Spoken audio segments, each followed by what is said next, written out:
We're not examining them. We don't know them, but it looks something neurological doesn't feel right with this gentleman. He's got a 70 IQ. He's got an unusual body habitus and gait. There might be something going on. But the thing that bothered me the most, I want to show you something about his early childhood behavior. Emily, can we get the cat on fire video? Let's look at this. I had a bunch of friends over who were fooling around with the cat. And I don't know, they were kind of negative on it. I tossed him over the fire, and he lit up. It was a family cat. I was young and stupid. So, Ildiko, amongst his many other run-ins with the law, he apparently didn't even describe what he actually did. What he apparently did was doused a cat in gasoline and lit it on fire. Oh. So it's violence against animals as a child. That, to me, is a terrible prognostic sign.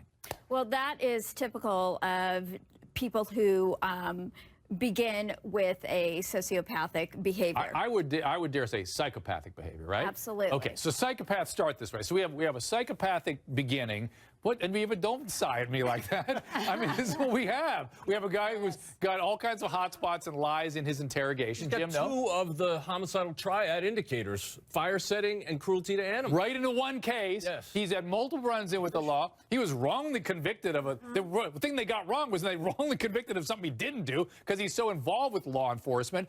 In prison, Reva. But his life is going so well. He's gotten out of jail. In prison? Well, he's gotten out of jail after 6 months later, he kills somebody. He's gotten out of jail after 18 years. He has a state representative in that state that's working to change the laws to get him compensated for all those years that he's been in jail. Sure. He's got these hotshot civil rights attorneys who are filing this massive litigation, this lawsuit on his behalf. So finally, he has a new girlfriend. So it looks like his life is coming together. So why would a guy that's been in jail for 18 years risk going back when things seem to be going right in his life for the first time? It just doesn't make sense. Maybe he's a psychopath, everybody. It's called eustress. It's the same as distress, the opposite of distress, but it's also stress, and it causes people to act out in extreme ways.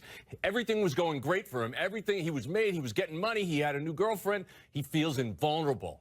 That's why he acted. And now that he was reportedly in jail showing people pictures of the torture he intended to do when he got out because he had such aggression against women. Lisa, you like to protect women, don't you? Of course. Who are we going to protect, women or this guy? Listen, come on now. Or the documentarians that put this thing together and give a certain point of view without showing the full picture. He told inmates he intended to build a torture chamber to rape, torture, and kill women as soon as he got out of jail. The victim, 25-year-old Teresa Hallback's bones in a fire pit intertwined, this is important, intertwined with steel belts from car tires used by Avery as accelerant. Now, listen, in order to do this, in order to plant evidence, police would have to murder Teresa Hallback, burn her body, get the bones, and then intertwine them with steel belt tires. That's quite a cover-up, right? That spans 2 counties, and nobody's ever cracked and talked. I'm the ex-fiance, if you want to call it that, of Steven Avery. Okay. So the first thing I'm going to ask you is, do you believe Steven Avery killed Teresa Hallback? Yes, I do. Why?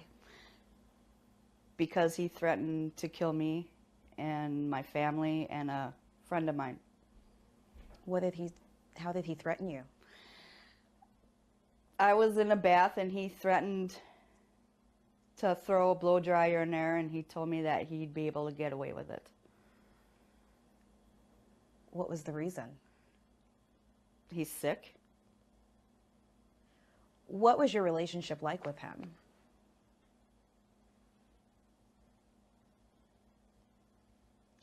Not good. Abusive. What kinds of things would he do to you? He'd beat me all the time, punch me, throw me against the wall. I'd try to leave. He smashed the windshield out of my car so I couldn't leave him. I was at work one day, and he was up there spying through a window. I got in the car after work. I knew nothing about it, and he just started slapping me and got back to the jail. They told me I wouldn't be working anymore, so I couldn't see him because they noticed the red marks on my face. So after all this time, it's been 10 years about. Why are you talking to me? What do you want people to know? The truth, Which is? what a monster he is, and he's not innocent. I want to go back to talking about the abuse. Did you tell the filmmakers about how you were being treated? No, Why not? because Steven told me to make him look good. And if you didn't make him look good, what would happen? I'd pay for it. How? Knowing him, he'd beat me.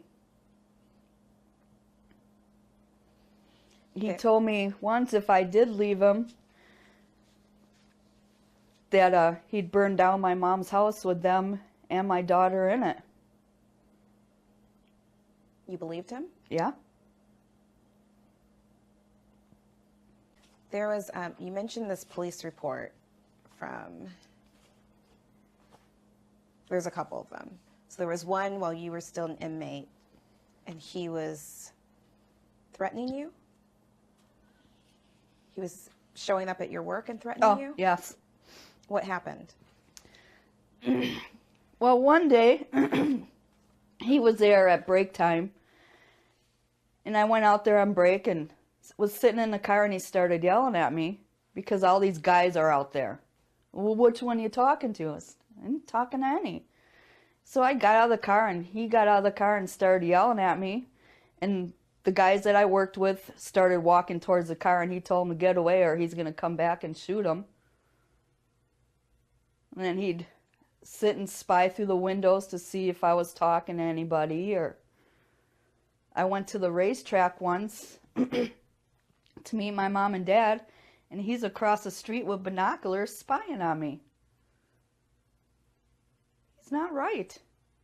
One of my girlfriends called, sorry, his cell phone trying to get a hold of me. He told her, if you ever call again, I'm going to come down there and kill you. It's not something you say if you're a normal person. Were you in love with Steven Avery? No. But you stayed for 2 years. I ate 2 boxes of rat poison just so I could go to the hospital and get away from him and ask them to get the police to help me. Steven Avery became engaged to this beautiful, statuesque blonde. I watched the documentary and I concluded that he was set up. I was in the middle of a divorce and I wrote a letter that night. A couple of weeks later, he wrote me back. What was your reaction when you got the letter? I was speechless. When I first saw him, he looks like the sweetest little teddy bear I've ever seen in my life. Within the first month, he was telling me he knew that he wanted me to be his wife. My ex-husband was a police officer, and now I'm seeing a convicted murderer in a prison. I've been with a cop, I'm gonna go with a criminal. Yeah. He's on the phone now, calling from Waupun Correctional Institution in Wisconsin. Steven, are you there? Yes, I am. Oh my God. So why do you want to marry Lynn? Because I'm in love with her. When do you want the wedding to be? Will you do it behind bars? Well, I kind of want to wait until I'm out. Probably right around the corner. Your ex-fiance Jody was saying that you were abusive to her and that she was scared for her life. What do you say about her saying that she had to eat rat poison to get away from you? That says it all in Well, a nutshell. That's all false information. So Lynn has nothing to worry about as far as you being abusive or violent with her, correct? Oh, yeah, that's 100% correct. One of the things that he would like to do is to get out and for the two of you to just go off into the woods to live alone. Would you feel comfortable doing that? No. Thank you. You have to understand that giving everything that surrounds this This is a high-risk candidate. If you say there is zero chance that he's guilty of this crime, you are naive. Well, we reached out to Lynn for an update, and she gave us this statement. After appearing on the Dr. Phil show last year, I received threatening calls and letters from Steven Avery. I blocked calls from Mr. Avery and had to ask the correctional institution to issue a no contact order to prevent any further communication or contact from Mr. Avery. The threatening letters were so graphic and evil that I no longer believed Mr. Avery was innocent of the crimes he was convicted of, so I ended the relationship October 1st, 2016.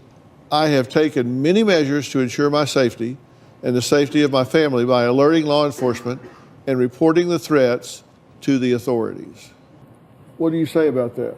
Yeah, I can't comment about some woman who has never met anybody, who writes to him in prison and decides she wants to marry him. She's got some issues of her own. It's simply false that he has this long history of women that he's been abusive to. You saw these letters that he wrote to his ex-wife where he's very angry. But that's because he's gone through a divorce and she's then said, I'm not going to bring your children to visit you. Imagine this guy, he's in prison wrongly convicted, and she's now refusing to take the kids there. Of course he's angry. Okay. Did you know about Steve and Marie having sex? Well, I heard that they were doing stuff. Where did you heard that from? From her. She told you? What did she tell you? That Steven was trying to come on to her. How about you and